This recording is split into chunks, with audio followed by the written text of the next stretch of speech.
Hello everyone, मैं ब्रजेश कुमार अपने YouTube channel GK by Brajesh पे आपका स्वागत करता हूं। दोस्तों, ये डेली करंट अफेयर का आपका नया वीडियो है। तो हम लोग देखते हैं कि इसमें कौन कौन से घटनाएं घटी हैं पिछले 2 से 3 दिन में।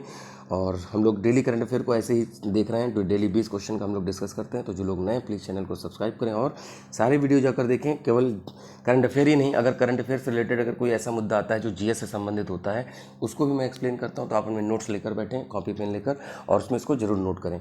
और इसकी पीडीएफ आपको टेलीग्राम ग्रुप पर मिल जाएगी, जिसकी लिंक नीचे दी हुई है, या आप जीके बाय ब्रजेश आप सर्च कर सकते हैं। तो पहला प्रश्न है, हिंदी साहित्य भारती पुरस्कार किसे दिया गया है? कृष्ण प्रकाश, अभिषेक जैन, सुमित यादव या अंकित तिवारी?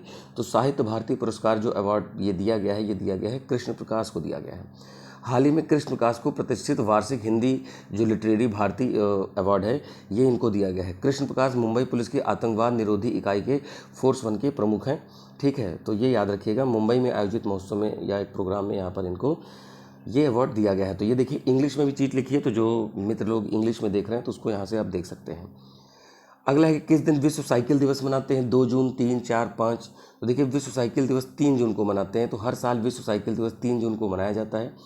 अब देखिए, ये एक सरल, किफ़ायती, स्वच्छ और टिकाऊ साधन के रूप में साइकिल के महत्व को बढ़ाता है। ठीक है, आप सोचिए कि जब हम लोग की पहली मिसाइल बनी थी तो उसको एक साइकिल पर ही उसको लेकर जाया गया था। ठीक है, और आपने देखा होगा कि पीछे मिसाइल वगैरह रखी है छोटी सी, उसका अगला पार्ट। तो साइकिल का रोल बहुत इंपॉर्टेंट रहा है। ठीक है, तो ये क्या है, आपकी हेल्थ भी सही करेगी, पर्यावरण फ्रेंडली है, यानी ये इन्वायरमेंट फ्रेंडली है। तो इसकी थीम थी साइकिलिंग के माध्यम से स्वास्थ्य, समानता और स्थिरता को बढ़ावा देना। ठीक है, यानी कि stability, equality and health by cycling. ठीक है, तो अगला प्रश्न है, एम करुणानिधि किस राज्य के पूर्व मुख्यमंत्री थे जिनके 3 जून को 100वीं जयंती मनाई गई? तो एम करुणानिधि ये थे, तमिलनाडु के थे। ठीक है, तो ये 100वीं जयंती मनाई गई। आपने देखा होगा कि व्हील चेयर पर बैठे व्यक्ति होते थे, चश्मा लगाते थे। इसमें अभी प्रेजेंट टाइम की जनरेशन तो बहुत कम जानेगी एम करुणानिधि को। ठीक है, साउथ के काफ़ी कद्दावर नेता माने जाते रहे हैं। तो मुथुवेल करुणानिधि इनका पूरा नाम है। और 3 जून 1924 को हुआ था। और क्या कहते हैं कि 2011 के बीच में 2 दशकों तक तमिलनाडु के मुख्यमंत्री रूप में कार्य किया है। ठीक है, तो मतलब इसके बीच में 5 कार्यकाल रहे हैं, यानी 25 साल लगभग इन्होंने यहाँ पर काम किया है। तमिल साहित्य के उनके योगदान के लिए कलाईनगर और मुतमिज़ अरनिगर के रूप में भी जाना जाता है। ठीक है, इन्होंने तमिल साहित्य में भी अपना योगदान दिया है। हाला क्या है, टॉम सेडोटियर को हाल ही में किस देश का राष्ट्रपति के रूप में नियुक्त किया गया? भाई देखो, विदेशी नाम है, थोड़े अटपटे होंगे। ठीक है, टंग ट्विस्टर मान के इसको पढ़िए और आगे बढ़ते हैं कि फिनलैंड, आइसलैंड, मैक्सिको, स्वीडन। तो हाला टॉम सेडोटियर जो है ये आइसलैंड के प्रधानमंत्री बने हैं। ठीक है, तो ये राष्ट्रपति चुना गया है इनको। आइसलैंड कहाँ पड़ेगा? देखिए, ये नॉर्थ अमेरिका है, ये ग्रीनलैंड है, इधर ही पड़ता है आइसलैंड, अटलांटिक ओशन में। ठीक है, तो ये याद रखिएगा। और ये 1 अगस्त 2024 को ये शपथ लेंगे। ठीक है, उनके यहाँ थोड़ा टाइम लगेगा, लेकिन शपथ दे लेंगे।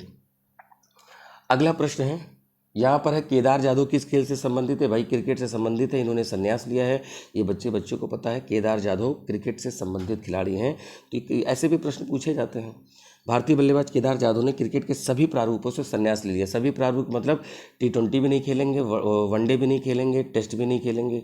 ठीक है, रणजी वगैरह भी नहीं खेलेंगे। दैट मीन्स ये। ठीक है, बाकी नीचे लिखा है कि 39 वर्षीय केदार जाधव ने 2014 में अपना डेब्यू किया था और 73 एक दिवसीय मैच खेले और 9 T20 मैच खेले।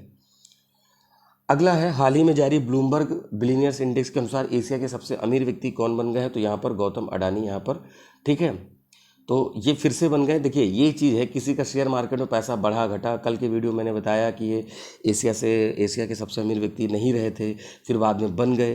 तो बहुत मैटर करता है इस रिपोर्ट पर। अब ये है कि करंट में अपडेट देखना पड़ेगा। जब फाइनल पेपर होगा आपका कोई भी, तो उससे पहले मैं जब करंट लाऊंगा तो ऐसे मैं अपडेट कराऊंगा। ठीक है, तो शेयर मार्केट है, और मान लीजिए किसी के शेयर्स बढ़ गए, जैसे अभी इलेक्शन था, तो जब एग्जिट पोल आए तो एग्जिट पोल में लोगों को लगा कि बढ़ चढ़ के खरीदना चाहिए। 30 लाख करोड़ रुपए लोगों को नुकसान हुआ सब मिला के। ठीक है, लेकिन जैसे जब रिजल्ट आया तो फिर शेयर मार्केट में दाम नीचे कर गए। तो इससे भी काफ़ी प्रभाव पड़ता है। उसमें टीवी मीडिया का भी बहुत रोल रहा है गलत इन्फॉर्मेशन देने में। अगला है, किसे भारतीय राष्ट्रीय मानवाधिकार आयोग के अध्यक्ष के कार्यवाहक के रूप में नियुक्त किया गया है? ठीक है, ये मैंने जीएस में डिस्कस किया था कि भाई जब ये main human right commission chairman नहीं रहते तो कौन करता है? तो राष्ट्रपति जिसको निर्धारित कर दे। तो यहाँ पर कार्यवाहक किया गया है, विजया भारती को किया गया है। ठीक है, तो कार्यवाहक अध्यक्ष के रूप में नियुक्त किया गया है। और ये विजया भारती जो न्यायमूर्ति अरुण मिश्रा की जगह यहाँ पर जगह लेंगी जो 1 जून को अपना कार्यकाल पूरा कर लिया है। मिश्र जो थे अरुण कुमार मिश्रा, ये आयोग के 8वें अध्यक्ष के रूप में कार्यरत थे। अगला है क्लाउडिया शिनबाम को हाल ही में किस देश की महिला, देखिए किसी देश में पहली बार जब वुमेन प्रेसिडेंट बनती है तो बहुत इंपॉर्टेंट होता है। फिर आप कोई भी एग्जाम दुनिया का दीजिए, मतलब इंडिया में, तो फिर मैक्सिको, कनाडा, इंग्लैंड, डेनमार्क, तो ये है मैक्सिको की, ठीक है। ये आपका नॉर्थ अमेरिका है, कनाडा, यूएसए, मैक्सिको, तो मैक्सिको ही यहाँ पर बात हो रही है, ठीक है। मैक्सिको चांदी के लिए बहुत फेमस है, वहाँ पर चांदी का उत्पादन बहुत होता है, ये भी ध्यान रखिएगा, साथ में जीएस ऐड करते चलिए। अगला है रुचिरा कंबोज यूनाइटेड नेशन में कौन सी महिला स्थायी प्रतिनिधि हैं जो हाल ही में सेवानिवृत्त हुई हैं। रुचिरा कंबोज यूनाइटेड नेशन में भारत की जो थी, ये क्या थी, पहली जो थी स्थायी प्रतिनिधि रुचिरा कंबोज थी, ये याद रखिएगा। न्यूयॉर्क में भारत की स्थायी प्रतिनिधि के रूप में, राजदूत के रूप में नियुक्त हुई थी 2 अगस्त 2022 को। अगला प्रश्न है यहाँ पर, भारतीय लोकसभा चुनाव 2024 में कितने मतदाताओं ने भाग लेकर रिकॉर्ड किया है भाई, 550 मिलियन 580 610 640, तो यहाँ पर आंसर हो जाएगा 640 मिलियन, यहाँ पर हो जाएगा। इतने सोचिए, इतना बड़ा देश, इतने लोग, और फिर जाके गर्मी के महीने में जाके वोटिंग करना, तो अपने आप में बड़ा टास्क था इलेक्शन कमीशन के लिए भी। इलेक्शन कमीशन आर्टिकल 324 में आ रहा है, इसमें 3 मेंबर होते हैं, ये भी याद रखिएगा। तो यहाँ पर 3 मेंबर में 1 हेड होते हैं, 2 उपचुनाव आयुक्त होते हैं, ठीक है। तो इसमें इलेक्शन कमीशन ने अभी क्या किया है कि लोकसभा का चुनाव कराया है, राज्यसभा का भी कराते हैं, प्रेसिडेंट का भी कराते हैं, वाइस प्रेसिडेंट का कराते हैं, और स्टेट लेजिस्लेटिव असेंबली का भी कराते हैं।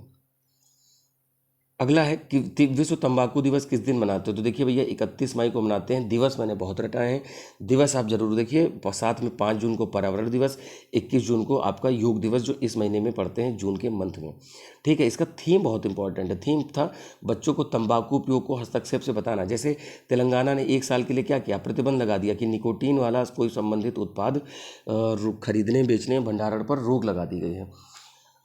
अगला प्रश्न है, निम्न में से किसे विश्व स्वास्थ्य संगठन का स्वास्थ्य सेवाओं के लिए नेल्सन मंडेला पुरस्कार को सम्मानित किया गया है, तो विश्व स्वास्थ्य संगठन द्वारा सेवाओं के लिए नेल्सन मंडेला अवार्ड मिला है। इसको निमहंस ऐसे करके पढ़ लीजिए। तो यहाँ पर मानसिक स्वास्थ्य तंत्रिका विज्ञान संस्थान को बेंगलुरु को, ये बेंगलुरु में है, विश्व स्वास्थ्य संगठन के द्वारा यहाँ पर ये नेल्सन मंडेला अवार्ड दिया गया है। बर्नार्डिन बेजुडेन हाइट किस खेल से संबंधित है जिन्होंने संन्यास की घोषणा करी है, तो बर्नार्डिन क्रिकेट से संबंधित हैं। ये न्यूजीलैंड के विकेट कीपर बल्लेबाज हैं, ठीक है। तो ये लेडीज़ हैं, इसलिए आपको लगेगा कि भाई इनका नाम हमने क्यों नहीं सुना, क्योंकि ये मेल, आप मेल मैच देखते हो, फीमेल वाले क्रिकेट की बात हो रही है, ठीक है। तो ये जरूर ध्यान दीजिएगा, जरूरी नहीं कि हर नाम आप सुने हो। अगला है, हाल ही में किसे यूक्रेन में भारतीय राजदूत नियुक्त किया गया है, तो भाई हर्ष मिश्रा, रविशंकर, विनय ठाकुर, सौमिदो बागची। तो यहाँ पर क्या है, रविशंकर को क्या है, विदेश मंत्रालय यानी मिनिस्ट्री ऑफ एक्सटर्नल अफेयर ने यूक्रेन में भारतीय अगला राजदूत यहाँ पर नियुक्त किया है, ये चीज़ याद रखिएगा।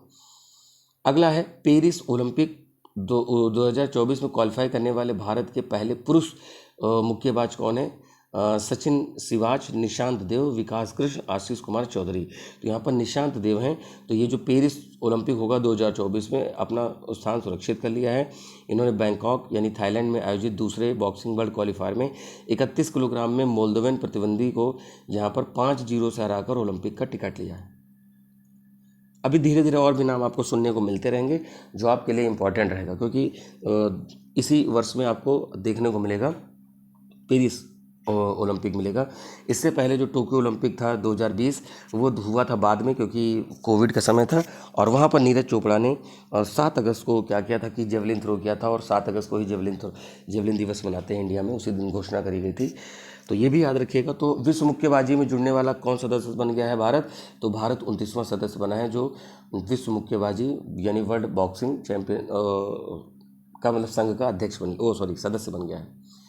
अगला है, हाल ही में सरकार ने सेवानिवृत्ति पर और मृत्यु ग्रेचुटी सीमा बढ़ाकर कितना कर दिया है, ठीक है। यानी कि जो सेवानिवृत्त हो रहे, रिटायरमेंट हो रहा, डेथ ग्रेचुटी लिमिट है 25 लाख, यानी केंद्र सरकार के कर्मचारियों की ग्रेचुटी सीमा में 25% की बढ़ोतरी करने का फैसला किया है, जो 20 लाख से बढ़कर 25 लाख हो गई है, और 1 जनवरी 2024 से लागू होगा।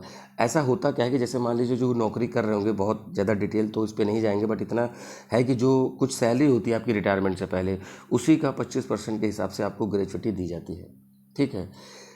किस शहर में 46वीं अंटार्कटिक संधि की बैठक का समापन किया गया है, कोच्चि, वारंगल, मुंबई या सूरत, तो यहाँ पर कोच्चि में किया गया है, ठीक है। अंटार्कटिक संधि परामर्श की 46वीं और 26वीं पर्यावरण संरक्षण समिति का समापन केरल के कोच्चि में यहाँ पर किया गया है। अगला है महाकृषि समृद्धि योजना का किस राज्य में किसने शुरू करी? बैंक ऑफ महाराष्ट्र, हरियाणा, भारतीय स्टेट बैंक या फिर नीति आयोग? तो यहाँ पर बैंक ऑफ महाराष्ट्र ने किया है। ठीक है, बैंक ऑफ महाराष्ट्र ने महाकृषि योजना का यहाँ पर क्या किया है? शुभारंभ किया है। अब यहाँ पर बात एक आया था NITI Aayog, national institute for transforming India. ठीक है, तो नीति आयोग बना है और इसके जो कह सकते हो एक्स ऑफिसो सदस्य होते हैं, पदेन अध्यक्ष जो होते हैं वो प्रधानमंत्री होते हैं, फिर बाकी उपाध्यक्ष बनते हैं जो समय समय पर बनते बदलते रहते हैं। ठीक है, तो नीति आयोग क्या है कि कोई कॉन्स्टिट्यूशनल बॉडी नहीं है, इसको एक पार्लियामेंट्री रेजोल्यूशन से पास किया गया था और ये योजना आयोग की जगह आया था। 1 जनवरी 2015 से प्लानिंग कमीशन की जगह नीति आयोग काम कर रहा है। प्लानिंग कमीशन 5 साल के लिए बनाता था, ये 3-5 ऐसे करके 7 वर्ष ऐसे करके योजनाएं बनाते हैं। अगला है भारत के पहले शहरी रोपवे का निर्माण किस शहर में किया गया है? तो पहले शहरी रोपवे का निर्माण, यानी कि मान लीजिए शहर है, इधर से ये पूरा शहर है, ठीक है, तो बीच इधर से लेकर इधर तक रोपवे का निर्माण किया जाएगा, लोग जिससे कि यात्रा कर सकते हैं इधर उधर। ठीक है, तो इससे नीचे ट्रैफिक कम होगा, लोग आ जा सकते हैं। ठीक है, शहरों को जोड़ेगा गिरजाघर, गदौलिया चौक, रथ यात्रा, काशीपीठ और बनारस रेलवे स्टेशन। तो उम्मीद है आपको चीज़ें समझ में आ रही होंगी। तो यहाँ पर ये आपके डेली करंट अफेयर के क्वेश्चन हुए। तो आपसे रिक्वेस्ट है कि जो लोग नए प्लीज़ चैनल को सब्सक्राइब करें, दोस्तों में शेयर करें, किसी की हेल्प होगी। अभी यूपीपी की परीक्षा होगी, आरओ, CHSL, CGL सभी परीक्षाओं के लिए करंट अफेयर महत्वपूर्ण है और साथ में GK GS भी आपकी सीरीज चल रही है, उसको जाकर जरूर देखें और टेलीग्राम ग्रुप पर इसकी PDF मिल जाएगी, जो नीचे दिए हुए डिस्क्रिप्शन से आप इसको ज्वाइन कर सकते हैं। ठीक है दोस्तों, और कोई डाउट होगा तो आप टेलीग्राम ग्रुप पर कमेंट कर सकते हैं। कोई PDF रह जाती है तो आप उसके लिए भी वहाँ पर आप एक बार कमेंट कर दीजिएगा कि आज की PDF भेज दी जाए, तो देन वो आपको थोड़ी देर बाद मिल जाएगी। ठीक है दोस्तों, तो मिलेंगे अपने नए वीडियो में, तब तक के लिए नमस्कार, थैंक यू, जय हिंद।